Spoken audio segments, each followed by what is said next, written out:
Hi ನಮಸ್ತೆ, welcome to ನಂದೂಸ್ life Kannada. ಯಾರೆಲ್ಲ first time ನನ್ನ ಚಾನಲ್ನ ನೋಡ್ತಿದ್ದೀರಾ, ದಯವಿಟ್ಟು ಪೂರ್ತಿ ವೀಡಿಯೋಸ್ನ ನೋಡಿ ನನಗೆ ಸಪೋರ್ಟ್ ಮಾಡಿ. ಹಾಗೆ ಸಬ್ಸ್ಕ್ರೈಬ್ ಮಾಡ್ಕೊಳ್ಳಿ. ನನ್ನ ವೀಡಿಯೋಸ್ನ ನೋಡಿ ನನಗೂ ಕೂಡ ಸಪೋರ್ಟ್ ಮಾಡಿ.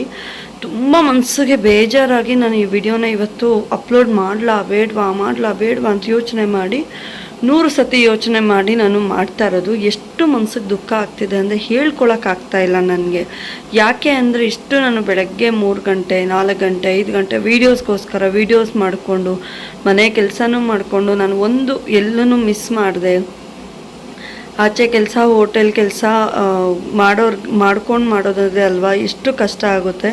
ಸೊ ನಾನು ಇಷ್ಟು ಕಷ್ಟಪಟ್ಟು ವೀಡಿಯೋಸ್ನ ಮಾಡ್ತಾಯಿದ್ರೆ ಕೂಡ ನನಗೆ ಯಾವುದೇ ರೀತಿ ವೀಡಿಯೋಸ್ ವೈರಲ್ ಆಗ್ತಿಲ್ಲ. ಹಾಗೆ 300 200 100 ಬರ್ತಾಯಿದ್ದಿದ್ದು ವೀಡಿಯೋಸ್ ಕೂಡ ಈಗ 10 7 8 6 ಬಂದು ನಿಂತ್ಕೊಂಡಿದೆ. ಎಷ್ಟು ದುಃಖ ಆಗ್ತಿದೆ ಗೊತ್ತಾ, ಹೇಳ್ಕೊಳಕ್ಕಾಗ್ತಾ ಇಲ್ಲ ನನಗೆ. ಸೊ ವೀಡಿಯೋಸ್ ಮಾಡಲೇಬಾರ್ದು ಅಂತ ಅನ್ಕೋತೀನಿ, ಬಟ್ ಆದರೆ ಬೇಡ, ಮತ್ತೆ ಟ್ರೈ ಮಾಡೋಣ. ಇವತ್ತು ಹಾಕಿದ ವೀಡಿಯೋಗೆ ಏನಾದರೂ ವ್ಯೂಸ್ ಬರುತ್ತಾ ಅಂತ ಹೇಳಿ ಪ್ರತಿದಿನ ಒಂದು ಓಪ್ಸ್ ಮೇಲೆ ನಾನು ವೀಡಿಯೋಸ್ ಮಾಡ್ತಾ ಇರೋದು. ಸೊ ಎಷ್ಟೋ ಸತಿ ಇದ್ರ ಬಗ್ಗೆ ಯೋಚನೆ ಮಾಡೋದು ಬೇಡ, ಬಿಟ್ಬಿಡೋಣ ಈಗೇನೆ, ಆಮೇಲೆ ನೋಡೋಣ ಅಂತ ಹೇಳಿ ಅಂದ್ಕೊಂಡ್ರೆ ಕೂಡ ಬಟ್ ನನ್ನ ಕೈಯಲ್ಲಿ ಆಗ್ತಾ ಇಲ್ಲ. ಸೊ ಇಲ್ಲಿಂದ ಇಲ್ಲಿಗೆ ಬಿಡೋಕ್ಕೂ ಆಗ್ತಿಲ್ಲ. ಇಷ್ಟೆಲ್ಲ $19 ಕಂಪ್ಲೀಟ್ ಮಾಡಿಕೊಂಡು 5500 ಜನ ಸಬ್ಸ್ಕ್ರೈಬ್ ಮಾಡಿಕೊಂಡು ಡೈಲಿ ವೀಡಿಯೋಸ್ ಅಪ್ಲೋಡ್ ಮಾಡ್ತಾರೋ ಒಂಥರ ಅಡಿಕ್ಟ್ ಆಗಿಬಿಟ್ಟಿದ್ದೀನಿ ನಾನು. ಹೇಗೆ ನಾನು ಇದನ್ನು ಈಚೆ ಬರೋದು? ನನಗೆ ವ್ಯೂಸ್ ಬಂದಿಲ್ಲ ಅಂದರೆ ನಾನು ಏನು ಮಾಡ್ಕೋತೀನೋ, ಇಲ್ಲ ನನ್ನ ಏನಾದರೂ ಒಂದು ಮೆಂಟಲಿ ಏನಾದರೂ ಒಂದು ಇದಾಗ್ಬಿಡ್ತೀನಿ ಅನ್ನೋದು ನನಗೆ ಒಂದೊಂದು ಟೈಮ್ ಭಯ ಕಾಡುತ್ತೆ. ಅಷ್ಟು ಬೇಜಾರಾಗುತ್ತೆ ನನಗೆ. ದಯವಿಟ್ಟು ಪೂರ್ತಿ ವೀಡಿಯೋಸ್ನ ನೋಡಿ ನನಗೆ ಸಪೋರ್ಟ್ ಮಾಡಿ. ನಾನು ತುಂಬ ಕಷ್ಟಪಟ್ಟು ವೀಡಿಯೋಸ್ನ ಮಾಡ್ತಾಯಿದ್ದೀನಿ. ಸೊ ನೀವು ನೋಡ್ತಾ ಇರೋ ಹಂಗೆ ನಾನು ಇಲ್ಲಿ ಅಲ್ಲಿ ಓಡಾಡ್ಕೊಂಡು ಅಷ್ಟು ಕೆಲಸ ಮಾಡಿಕೊಂಡು ಹೋಟೆಲ್ ಕೆಲಸ, ಮನೆ ಕೆಲಸ, ನಾನು ಕೆಲಸಕ್ಕೆ ಬೇರೆ ಹೋಗ್ತೀನಿ ಒಂದು ಮನೆ ಕೆಲಸ ಮಾಡಿಕೊಂಡು ಮಾಡ್ತಾ ಇರೋದು. ದಯವಿಟ್ಟು ಪೂರ್ತಿ ವೀಡಿಯೋಸ್ನ ನೋಡಿ ಸಪೋರ್ಟ್ ಮಾಡಿ. ನಾನು ತುಂಬ ಕಷ್ಟಪಟ್ಟು ವೀಡಿಯೋಸ್ ಮಾಡ್ತೇನೆ. ನಾನು ಪ್ರತಿ ವೀಡಿಯೋದಲ್ಲೂ ಹೇಳ್ತೀನಿ, ನಾನು ತುಂಬ ಕಷ್ಟಪಟ್ಟು ವೀಡಿಯೋಸ್ ಮಾಡ್ತಿದ್ದೀನಿ, ನನಗೆ ತುಂಬಾ ಕಷ್ಟ ಇದೆ ಅಂತ ಹೇಳಿ ನಾನು ಹೇಳ್ಕೊತಾ ಇದ್ದೀನಿ. ಬಟ್ ಆದರೂ ಯಾರೂ ನನ್ನ ವೀಡಿಯೋಸ್ನ ನೋಡಲ್ಲ, ವೀಡಿಯೋಸ್ ಬಗ್ಗೆ ಇಷ್ಟನೇ ಇಲ್ಲ ಅನಿಸುತ್ತೆ ಯಾರಿಗೂ. ಸೊ ಮೊನ್ನೆ ನಾನೊಂದು ವೀಡಿಯೋ ಹಾಕಿದ್ದೆ, ಲಾಸ್ಟ್ ವೀಡಿಯೋ ಒಂದು 50 ವ್ಯೂಸ್ ಆದರೂ ಬಂದರೆ ನೆಕ್ಸ್ಟ್ ಯೋಚನೆ ಮಾಡ್ತೀನಿ ಅಂತ. ಬಟ್ 7 ವ್ಯೂ ಬಂದಿದೆ. ಯಾರಿಗೂ ಇಷ್ಟನೇ ಇಲ್ಲ ನನ್ನ ವೀಡಿಯೋಸ್ ಅಂದರೆ, ನನ್ನ ಚಾನಲ್ ಅಂದರೆ ಅಂತ ಹೇಳಿ ನನಗೆ ತುಂಬ ಬೇಜಾರಾಗ್ತಿದೆ. ಆ್ಯಂಡ್ ಇನ್ನೊಂದೇನಪ್ಪ ಅಂದರೆ, ಮೊನ್ನೆ ಒಂದು 2-3 ವೀಡಿಯೋದಲ್ಲಿ ಹೇಳಿದೆ ಎಷ್ಟು ಜನಕ್ಕೆ ಇಷ್ಟ ಆಗ್ತೀನಿ ನಾನು ನನ್ನ ವೀಡಿಯೋಸು ಅಂತ ಹೇಳಿ ಒಂದು ಲೈಕ್ ಮಾಡಿ ಅಂತ. ಬಟ್ ಅವಾಗ ಕೂಡ ತುಂಬ ಕಡಿಮೆ ಜನ ಲೈಕ್ ಮಾಡೋದು. ಬಟ್ ಗೊತ್ತಿರೋರು ಮಾತ್ರ ಲೈಕ್ ಮಾಡಿದ್ದಾರೆ ಅಂತ ಅನಿಸ್ತು ನನಗೆ. ಬೇರೆಯವ್ರಿಗೆ ಯಾರಿಗೂ ನನ್ನ ಇಷ್ಟನೇ ಇಲ್ಲ, ನನ್ನ ವೀಡಿಯೋಸ್ ಇಷ್ಟ ಇಲ್ಲ ಅಂತ ಹೇಳಿ ನನಗೆ ಇದರಿಂದ ಅನಿಸೋದಕ್ಕೆ ಸ್ಟಾರ್ಟ್ ಆಗಿದೆ. ಸೊ ದಯವಿಟ್ಟು ಪೂರ್ತಿ ವೀಡಿಯೋಸ್ನ ನೋಡಿ ನನಗೆ ಸಪೋರ್ಟ್ ಮಾಡಿ. ಸೊ ಬೆಳಗ್ಗೆ 4:45ಗೆಲ್ಲ ಎದ್ದು ಪಾತ್ರೆ ಸ್ವಲ್ಪನೇ ಇತ್ತು, ನೈಟೆಲ್ಲ ಒಂದು ಟ್ರಿಪ್ ಉಜ್ಜಿದ್ದೆ. ಒಂದು ಸ್ವಲ್ಪ ಉಜ್ಜಿಬಿಟ್ಟು ಆಮೇಲೆ ಮಲಗಿದ್ದಿದ್ದು ಬೆಡ್ಶೀಟು ಕಂಬಳಿ ಎಲ್ಲ ಮಡ್ಚಿಬಿಟ್ಟು ಕಸ ಗುಡಿಸೋಣ ಅಂತ ಹೇಳಿ ಸ್ಟಾರ್ಟ್ ಮಾಡಿದೆ. ಸೊ ಹೋಟೆಲ್ ಕೆಲಸ ಹೋಗಿ ಈರುಳ್ಳಿ ಎಲ್ಲ ಕಟ್ ಮಾಡಿ ಕೊಟ್ಬಿಟ್ಟು, ಅಲ್ಲಿ ಚಾಕು ಶಾರ್ಪ್ ಇರುತ್ತೆ, ಸ್ವಲ್ಪ ನೋಡ್ಕೊಂಡು ಕಟ್ ಮಾಡಬೇಕು. ಕಟ್ ಮಾಡಿ ಕೊಟ್ಬಿಟ್ಟು ದೇವ್ರಿಗೆ ಆಲ್ರೆಡಿ ನಾನು ದೀಪ ಹಚ್ಚಿದ್ದೆ, ಸ್ನಾನ ಮಾಡಿ 3ನೇ ದಿನದ ನಂದು ಮುಡುಪು, ಶನಿವಾರಕ್ಕೆ ಲಾಸ್ಟ್ ನಂದು ಮುಡುಪು. ಆ ಮುಡುಪನ್ನ ಕಟ್ಟಿ ದೇವ್ರಿಗೆ ಹರಕೆ ಮಾಡಿದೆ. ಆ ದೇವ್ರಿಗೂ ಕರುಣೆ ಇಲ್ಲ ಅನಿಸುತ್ತೆ.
ಬೆಳಗ್ಗೆ ಹೋಗೋಷ್ಟರೊಳಗೇ ಪಾತ್ರೆ ಎಲ್ಲ ಉಜ್ಜಿಬಿಟ್ಟು ಹೋದೆ ನಾನು. ಯಾಕಂದರೆ ಚಿಕ್ಕಮ್ಮ ಊರಿಗೆ ಹೋಗಬೇಕು ಅಂತ ಇದ್ರು, ಅಂಗಡಿ ನೋಡ್ಕೊಳ್ಳೋ ಕೆಲಸ ಇರುತ್ತೆ ಅಂತ ಹೇಳಿಬಿಟ್ಟು ನಾನು ಬೇಗ ಬೇಗ ಎಷ್ಟೆಷ್ಟು ಬೇಗ ಬೇಗ ಆಗುತ್ತೋ ಅಷ್ಟಷ್ಟು ಬೇಗ ಬೇಗ ಕೆಲಸ ಮುಗಿಸ್ದೆ.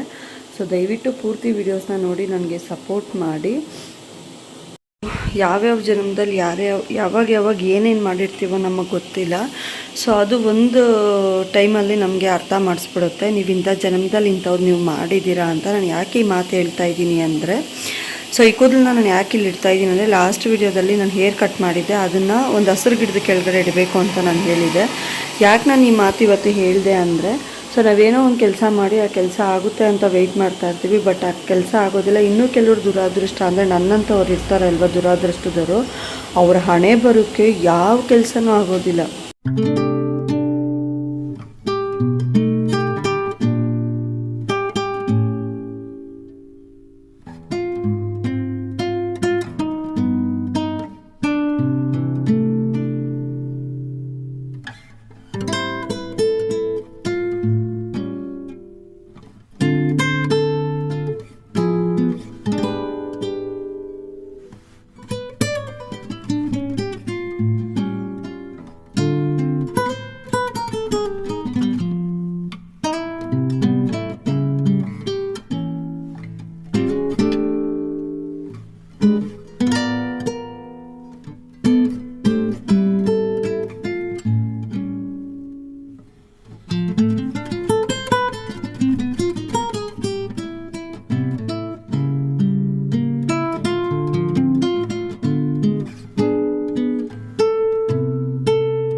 ಪಾಪಿ ಜನ್ಮಕ್ಕೆ ಚಿರಾಯು ಅಂತ ಹೇಳ್ತಾರಲ್ವ, ಸೊ ಹಾಗಾಗಿದೆ ನನ್ನ ಕತೆ. ನಾನು ಎಷ್ಟೇ ಕಷ್ಟಪಟ್ಟರೆ ಕೂಡ, ಎಷ್ಟು ನಾನು ಏನೇ ಮಾಡ್ತಾಯಿದ್ರು ಕೂಡ ಅದರಿಂದ ನನಗೆ ₹1 ಅಷ್ಟು ಏನೂ ಒಳ್ಳೇದಾಗ್ತಾಯಿಲ್ಲ.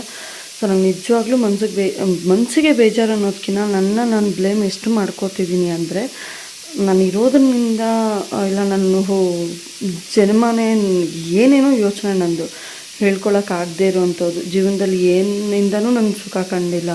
ಅವ್ರು ಸೇರಿದ ಅಪ್ಪ ಅಮ್ಮ ಆಗಿರ್ಬೋದು, ಅವ್ರನಿಂದ ಆಗಿರ್ಬೋದು, ಜೊತೆಲಿ ಹುಟ್ಟಿದ ತಮ್ಮ, ನನ್ನ ಜೀವನ ಸ್ಯಾಕ್ರಿಫೈಸೇ ಇಲ್ಲ ಯಾವುದ್ರಲ್ಲೂ. ನನ್ನ ಜೀವನದಲ್ಲಿ ಒಂದು ದಿನ ಕೂಡ ನಾನು ನೆಮ್ಮದಿಯಾಗಿದ್ದೀನಿ. ಸೊ ನಾನು ಅಂದ್ಕೊಂಡಿದ್ದು ಇವತ್ತು ನನ್ನ ಜೀವನದಲ್ಲಿ ನಡೆದಿದೆ ಅಂತ ಯಾವ ಸ್ಯಾಕ್ರಿಫೈಸಸ್ಸು ನನ್ನ ಲೈಫಲ್ಲಿ ನಡೆದಿಲ್ಲ. ಸೊ ಆ ಸ್ಯಾಕ್ರಿಫೈಸ್ನ ನನ್ನ ಜೀವನದಲ್ಲಿ ನಾನು ತುಂಬ್ಕೊಳ್ಳೋಕ್ಕೂ ಆಗ್ತಿಲ್ಲ. ನಾನು ತುಂಬ ಕಷ್ಟಪಟ್ಟು ಏನು ಯೋಚನೆ ಮಾಡಿದ್ರೂ ಕೂಡ ಅದು ಆಗ್ತಿಲ್ಲ. ಸೊ ಇಲ್ಲಿ ಅಂಗಡಿ ಹತ್ರ ಸ್ವಲ್ಪ ಹೊತ್ತು ಬಂದು ಟೀ ಎಲ್ಲ ಮಾಡಿ ಟೀ ಕೊಟ್ಬಿಟ್ಟು ನಾನು ಸಂಜೆವರೆಗೂ ಇದ್ದೆ. ಸಂಜೆ ಬಂದು ಟೀ ಎಲ್ಲ ಮಾಡಿ ಕುಡಿದ್ಬಿಟ್ಟು ಹೋಗಿದ್ದೆ. ಸಂಜೆ ಬಂದು ಮುದ್ದೆ ಮಾಡಿಬಿಟ್ಟು ಅಮ್ಮಂಗೆ ಕೊಟ್ಬಿಟ್ಟು ಪಾತ್ರೆ ಎಲ್ಲ ಉಜ್ಜಾಕಿ ಮತ್ತೆ ಸ್ವಲ್ಪ ಎಲ್ಲ ಅಲ್ಲಿಟ್ಬಿಟ್ಟು ಹೊರಟೋದೆ. ಇವತ್ತಿನ ವ್ಲಾಗ್ ಇಷ್ಟೇ. ದಯವಿಟ್ಟು ಪೂರ್ತಿ ವಿಡಿಯೋಸ್ನ ನೋಡಿ ನನಗೆ ಸಪೋರ್ಟ್ ಮಾಡಿ.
ಇಟ್ಬಿಟ್ಟು ಅಮ್ಮಂಗೆಲ್ಲ ಊಟ ಹಾಕಿ ಯಜಮಾನ್ರಿಗೆ ಊಟ ಹಾಕಿ ಹೋಗಿ ನಾನು ನನ್ನ ತಂಗಿ ಅಂಗಡಿ ಹತ್ರ ಇದ್ರಿ. ಇಷ್ಟೇ ಇವತ್ತಿನ ವ್ಲಾಗು. ದಯವಿಟ್ಟು ಪೂರ್ತಿ ವೀಡಿಯೋಸ್ನ ಸಪೋರ್ಟ್ ಮಾಡಿ. ನನ್ನಂಥ ಪಾಪಿನೂ ವೀಡಿಯೋಸ್ನಿಂದ ಏನಾದರೂ ಒಂದು ಅಚೀವ್ ಮಾಡ್ತಾಳೆ ಅನ್ನೋದನ್ನ ದಯವಿಟ್ಟು ತೋರಿಸ್ಕೊಡಿ. Thank you.